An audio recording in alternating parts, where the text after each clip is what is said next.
South India shopping mall the wedding మంత్ర సరికొత్త wedding collection south India shopping mall. మా సాంప్రదాయం ఏంటంటే అమ్మవారి యొక్క మూల పరంపర మాది. ఇప్పుడు లేదు ఈ పరంపర. ఓకే. ఆసేతు హిమాచల పర్యంతం చూసినా ఎక్కడూ లేదు ఇప్పుడు. శ్రీ విజయ సాధనలో ఉన్నారు కొంతమంది, కానీ మీరు అన్నట్టుగా ఉన్నారు. మా వేషధారణ లాగా మాలాగా లేరు. ఓకే, అలా లేరు అని మీరే చెప్తున్నారు కదా గురుగారు. మరి మీరెందుకు ఈ రకంగానే ఎంచుకున్నారు? నేను 6 నెలలు తపస్సు చేశాను. ఎస్పెషల్లీ నా యొక్క డ్రెస్ కోడ్ అనుకోండి, లేకపోతే నా వేషధారణ గురించి, ఏ మంత్ర సాధన నేను చేయాలా, ఏ దేవత ఆరాధన చేయాలా, ఎవరి గురించి నేను తపమాచరించాలని దాని మీదనే 6 నెలలు రీసెర్చ్ చేశాను నేను. తపస్సు. ఓకే. అయితే గురుగారు, సామాన్యంగా గురువులు అనగానే, పండితులు అనగానే బ్రాహ్మణ కులానికి సంబంధించిన వారే ఎక్కువగా ఉంటుంటారు. మీరు చూస్తే అలా కాదు. మరి ఈ వైపుకు మీరు ఈ మార్గంలో వచ్చే ముందు నేను గనక సమాజానికి ఏదో చెప్పాలి, చెయ్యాలి అనే ఒక తపనతో వస్తున్నాను. మామూలుగా జనాలు అంటే కుల మతాల గురించి ఎక్కువగా భేదాలు అనేవి చూపిస్తూ ఉంటారు. నన్ను ఆదరిస్తారా, నేను చెప్పింది వాళ్ళు తీసుకుంటారా అనే ఆలోచన మీకు ఏ రోజైనా వచ్చిందా గురుగారు? రాలేదు, రాదు కూడా. ఎందుకంటే మంచిని ఎవరైనా స్వీకరిస్తారు తల్లి, దాంట్లో అభ్యంతరం ఏం లేదు, అనుమానం ఏం లేదు. ఇప్పుడు సమాజంలో ఇప్పటి వరకు నేను చెప్పిన ప్రతి మాట, ప్రతి జ్ఞానం కూడా వాస్తవికతనే. భగవతి సాక్షిగా నేను ప్రతి సత్యమే చెప్తాను. ఇంకొక విషయం ఏంటంటే అనాధారంగా నేను ఏది చెప్పను. ఓకే.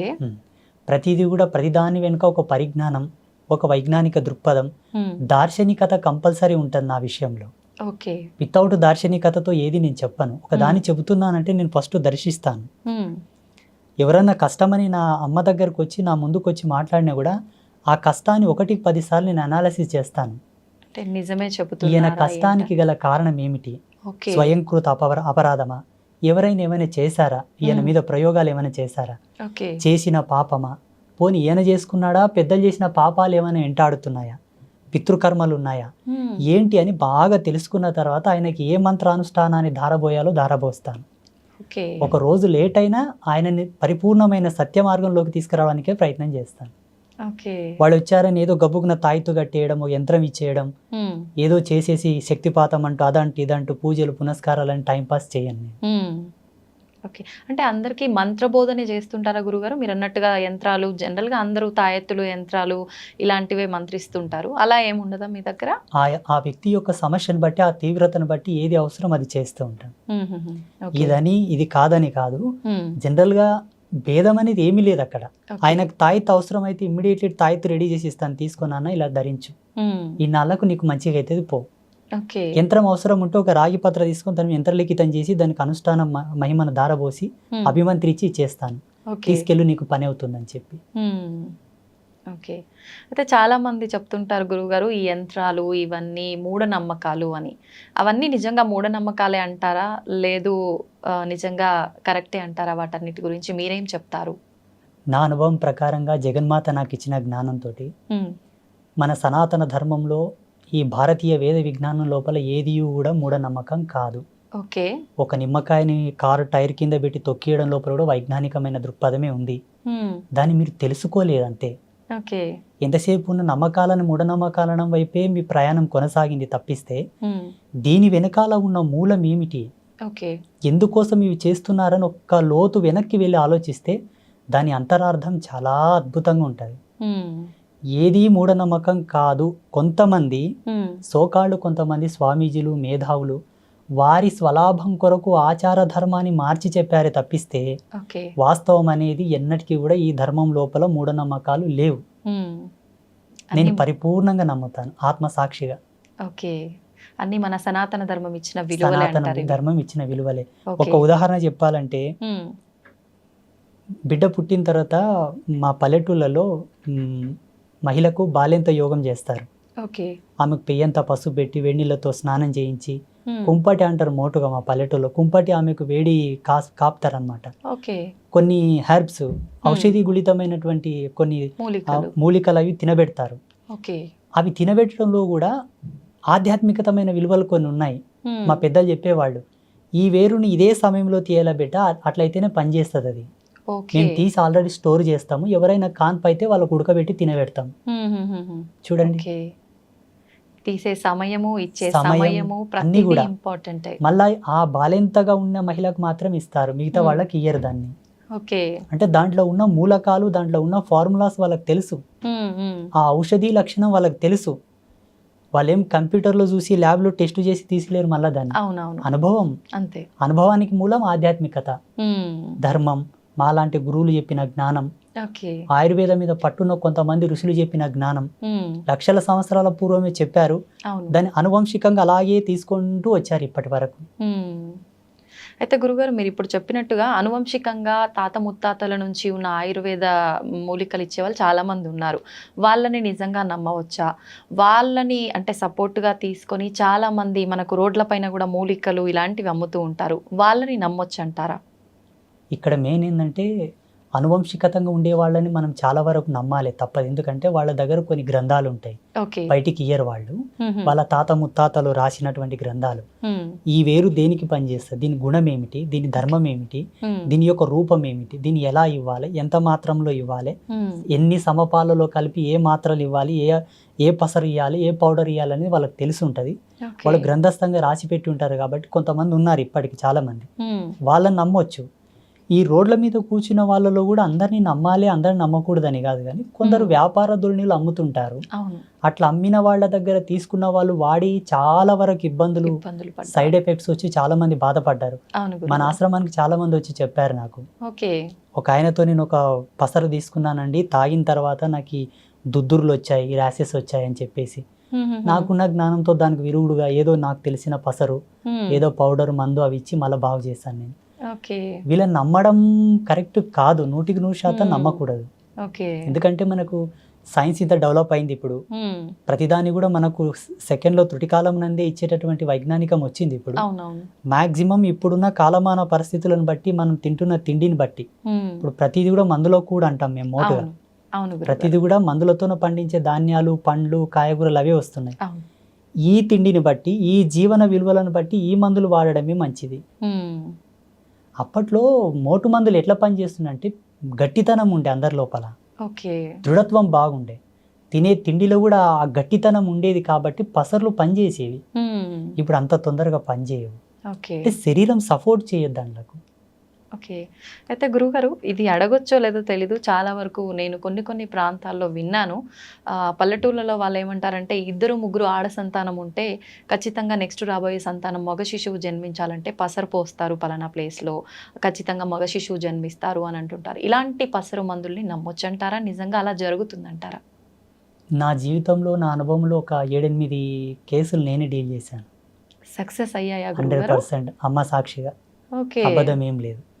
అంటే ఇవి ఎట్లుంటాయమ్మా, వాళ్ళ యొక్క దైవం అంటే వాళ్ళ యొక్క పుణ్యం, వాళ్ళ రాతఫలం, వాళ్ళ అదృష్టాన్ని బట్టి ఆధారపడి ఉంటాయి. కొందరికి వికటించాయి కూడా, కొందరికి సక్సెస్ కాలేదు. అంటే ఇక్కడ మనం ధార్మికంగా చెప్పాల్సి వస్తే వాళ్ళ యొక్క పుణ్యం, వాళ్ళ అదృష్టం. ఇటువంటివి ఏంటంటే హార్మోనల్ సెక్టర్ని మార్చేటటువంటి ఋషుల యొక్క దార్శనికత ఇక్కడనే మనకు గొప్పతనం అని తెలుసుకోవాలి మనం. భారతీయ ఋషుల యొక్క గొప్పతనం, ముహూర్తాన్ని ఛేదించి ముహూర్తం యొక్క నిశ్చయం చేసేటటువంటి ఏకైక గణాంక సిద్ధాంతం మనదే. హిందూయిజంలోనే ఉంది, ఎక్కడ లేదు. ముహూర్త ప్రమాణాన్ని అంత ఈజీగా లెక్క కట్టడం అందరికి సాధ్యం కాదు, చాలా సెన్స్ కావాలి దానికి. అబ్బా ఎంత తపస్సు చేయాలో. ఇప్పుడు కాలంతో మాట్లాడాలి తల్లి లైవ్గా, కాలంతో లైవ్లో మాట్లాడితే తప్ప ముహూర్త నిశ్చయం కాదు. ఈ ముహూర్తాలు, ఈ పంచాంగం, ఈ ఆస్ట్రోఫిజిక్స్ అంతా కూడా 14 లక్షల సంవత్సరాల క్రితమే రాయబడింది. 14 లక్షల సంవత్సరాల క్రితం రాయబడ్డటువంటి పంచాంగంలోనే రేపు వచ్చే అమావాస్యకు సూర్యగ్రహణం ఉంది, ఇప్పుడు వచ్చే అమావాస్యకు సూర్యగ్రహణం ఉందని ఇప్పుడే మన పంచాంగంలో రాశారు. కరెక్ట్ ఆ రోజు సూర్యగ్రహణం పడుతుందా లేదా మీరు చెకప్ చేసుకోండి కావాలంటే. 100% మన పంచాంగంలో చెప్పిన ముహూర్తంకే సూర్యగ్రహణం పడుతుంది. అంటే 14 లక్షల సంవత్సరాల క్రితమే నిశ్చయమైనటువంటి ముహూర్తాలే ఇప్పటికీ ఉన్నాయి. అమావాస్య, పౌర్ణమి, గ్రహాలు, నక్షత్రాలు, మనకు వచ్చే పుష్కరాలు, కుంభమేళ, ప్రతి ఒక్కరు పెట్టుకునే ముహూర్తాలు, ఎవ్రీథింగ్ ఆల్సో, ప్రతిది కూడా. అంటే ఇది ఎంత డెప్త్ సైన్స్ అంటే అమ్మ, మానవుడు కొన్ని లక్షల యోజనాల కిందికి వెళ్తే తప్ప ఈ అర్థం మనకు రాదు. కానీ ఋషులు ఎలా ఇచ్చారో, అందుకే గురువుని సాక్షాత్తు భగవంతుడితో సమానం పోల్చారు మన ధర్మంలో. ఉమ్, భగవంతుడే ఒక మనిషి అయి వచ్చి మనకి ఇన్ని అద్భుతాలను ఇచ్చాడని నేను భావిస్తున్నాను.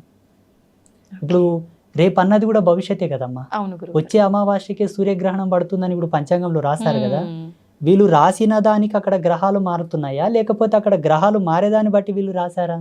మారేదాన్ని బట్టే వీళ్ళు రాశారు. వీళ్ళకి ఎలా తెలుసు? అప్పుడు రాకెట్స్ లేవు కదా గ్రహాల దగ్గర పోవడానికి. అవును ఇప్పుడు ఏరోప్లాన్స్ ఉన్నాయి, అవును. అప్పుడు రాకెట్స్ లేవు కదా. ఉమ్, ఒకవేళ మా ధర్మం లోపల విమానాలు ఉన్నాయి, పుష్పక విమానాలు ఉన్నాయి అంటే నువ్వు నమ్మరు. ఉమ్, పోనీ అట్లానే పోయి చూసిండ్రంటే కూడా నమ్మరు.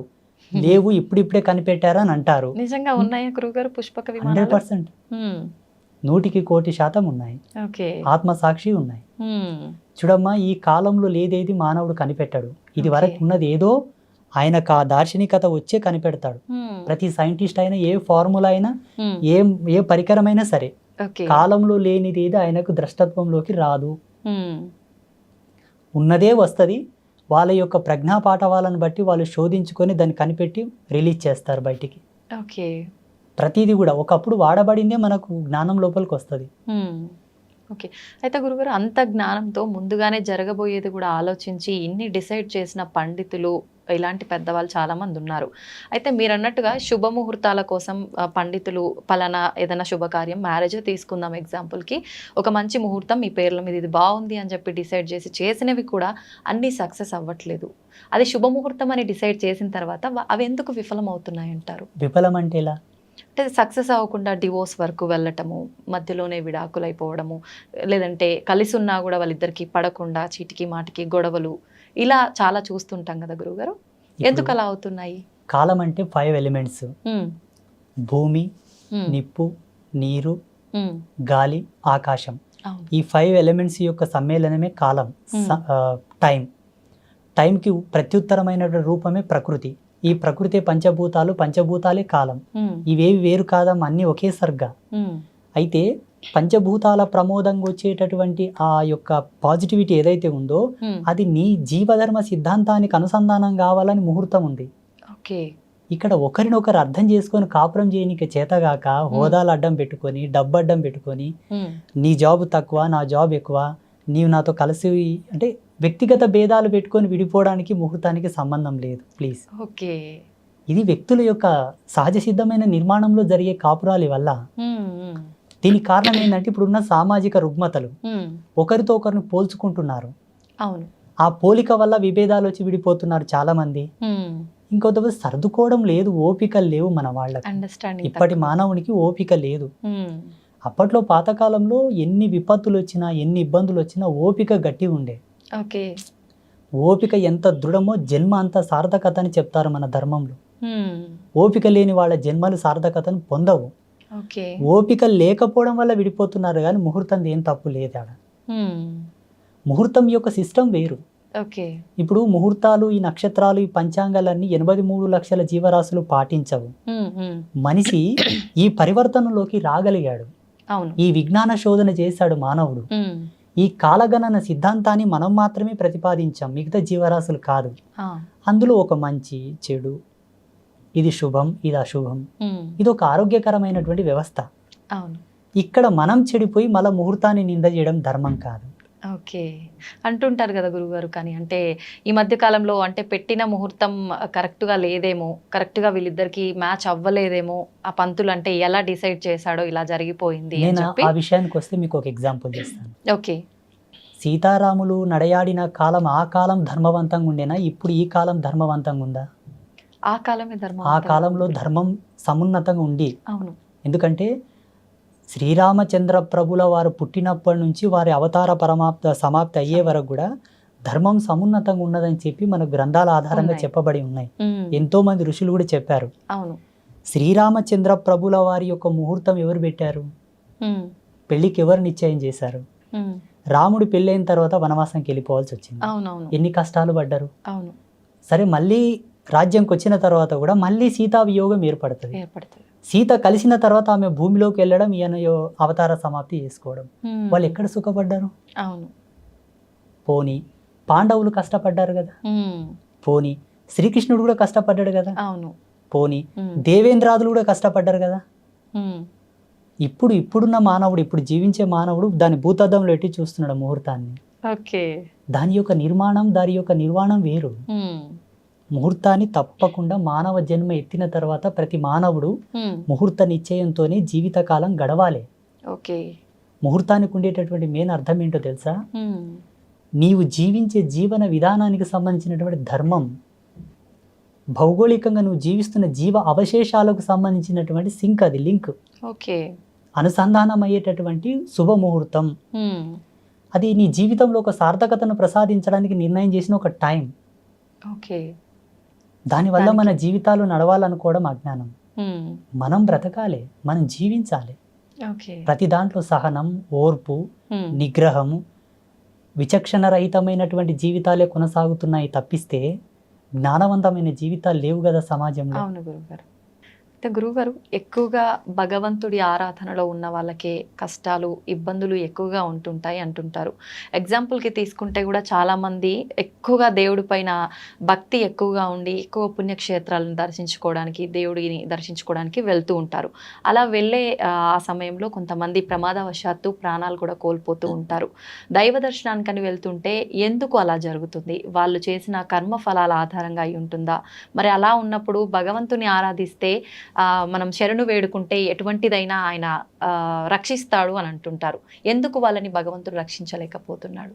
భగవంతుడు వాళ్ళని రక్షించే పాత్రత లోపల ఎప్పుడు సంసిద్ధుడై ఉంటాడు. కాకపోతే భగవంతుని పాత్రత ఎంత సత్యమో కాపాడబడాలన్న నీ పాత్రత కూడా అంతే సత్యమై ఉండాలి. ఓకే. ఈరోజు ఐ డ్రీమ్స్ మీడియా వాళ్ళు నన్ను ఇక్కడ పిలిచారంటే ఏదో కొంతో నా లోపల నచ్చే పిలిచారు. స్వామీజీ ఇంతో అంతో చెప్తాడు మంచిగాని. భగవంతుడు నిన్ను అనుగ్రహించి కాపాడాలన్నప్పుడు నువ్వు అంత సత్యవంతుడు వై కూడా ఉండాలి. బై బర్త్ నుంచి ఈ జన్మది సరిపోక పోయిన జన్మలో కూడా అంత పుణ్యకార్యములు, పుణ్య దీక్ష దక్షత నీలో ఉండాలి. మీ పితాపితరులు కూడా పుణ్యం చేసి ఉండాలి. ఇప్పుడు ఈ జన్మ ఇప్పుడే ఆకాశం నుంచి ఊడిపడ్డది కాదు. ఎన్ని సంవత్సరాల నుంచి, ఎన్ని లక్షల సంవత్సరాల నుంచి ఉండేటటువంటి ఆ జెనెటిక్ థియరీని బట్టి మనకి జన్మ వచ్చింది, ఆ DNA కాలం బట్టి. సో ఆ వంశవృక్షంలో చేసేటటువంటి పాప సంక్రమణ, పుణ్య సంక్రమణ వల్ల ఈ దేహం ఉంటుంది. ఈ దేహం పొందిన తర్వాత కూడా చేసేటటువంటి పాప సంక్రమణ, పుణ్య సంక్రమణ. అందుకు భగవంతుని చెంతన నువ్వు నిష్ణాతుడవై ఉండి, అర్హుడవై ఉంటే తుటికాలం నంది నేను తప్పించగలడు కదా. ఎంతమంది బ్రతుకుతుండలేరు ఇప్పుడు? ఎంతో మంది ఇప్పుడు కాపాడబడుతున్నారు, రక్షించబడుతున్నారు. వీళ్ళెందుకు రక్షించబడలేదంటే అందుకు భిన్నమైనటువంటి పాపమో కర్మనో ఏదో ఉండవచ్చు. అంత ఈజీగా మనం క్యాలిక్యులేట్ చేయడం కూడా ధర్మం కాదు. పూజలు చేసే వాళ్లకు కష్టాలు ఎందుకు వస్తాయంటే పూజలు చేయడం వల్ల కష్టాలు తీరుతాయనుకోవడం ఫస్ట్ అజ్ఞానం. ఎందుకు పూజలు చేస్తారంటే చెప్పన తల్లి, మనకు పితృపక్షం వస్తుంది. ఇప్పుడు పితృపక్షంలో మన హిందూ ధర్మం లోపల మన పెద్దలకు శ్రద్ధా తర్పణాలు వదులుతారు, పిండ ప్రధానాది కార్యక్రమాలు చేస్తుంటారు. ఆ పల్లెటూళ్ళలో వాళ్ళ ఫోటోలు పెట్టి వాళ్ళు తినే వాళ్ళకి ఇష్టమైన పదార్థాలు వండి పెట్టి పూజలు పునస్కారం చేసి దండం పెట్టుకుంటారు. ఎందుకోసం అంటే వాళ్ళు ఇచ్చినటువంటి దేహం ఇది, వాళ్ళ వంశంలో మనం పుట్టామని ఒక కృతజ్ఞత భావం. వాళ్ళకు ఒక మాసం ఏర్పాటు చేసి ఈ మాసంలో పితృదేవతలను కొలవాలని ఆ మాసాన్ని డిసైడ్ చేసి పితృపక్షంలో పితృదేవతలకు పూజలు చేయాలని ఒక రూల్ ఇచ్చారు మన ధర్మంలో. ఈ జన్మనిచ్చినందుకు వాళ్ళకు మొక్కుతున్నాం మనము. వాళ్లకు మనకు ఇంతటి అందమైన ప్రపంచాన్ని భగవంతుడు ఇచ్చాడు కదా, మరి భగవంతునికి ఏమి ఇవ్వాలి మనం? అందుకే ఈ పూజలు. నిన్నిచ్చినందుకు, ఈ ప్రకృతినిచ్చినందుకు, నీకు ఇంతటి అందమైన ప్రపంచాన్ని సృష్టించినందుకు భగవంతునికి నీవు ఇంత కృతజ్ఞత భావంతో పూజ. అంతేగాని నువ్వేదో ఇస్తే ఆయన నీ కోరికలు తీర్స్తాడనుకోవడం కరెక్ట్ కాదు. చూడమ్మ, వేదాంత ధర్మంలో ఎప్పుడు కూడా వేద ధర్మం ప్రకారంగా, శాస్త్ర ప్రమాణం ప్రకారంగా పూజలు చేస్తే కష్టాలు నెరవేరుతాయని లేదు. కానీ ఋషులు మనసుల యొక్క కష్టాలు చూడలేపక, బాధలు చూడలేపక వాళ్ళు ధ్యానంలో కూర్చొని కొన్ని దర్శనాలు చేశారు. వ్రతాలు, నోములు, కొన్ని ప్రత్యేకమైన హోమములు, శాంతులు, కొన్ని యజ్ఞక్రతువులను దర్శించారు. వీటిని చేయండి, వీటి యొక్క మహితాత్మమైన శక్తి చేత భగవంతుడు ప్రసన్నమవుతాడు, మీ కష్టాలు తీరుతాయి అని ఒక ప్రమాణంగా చెప్పారు.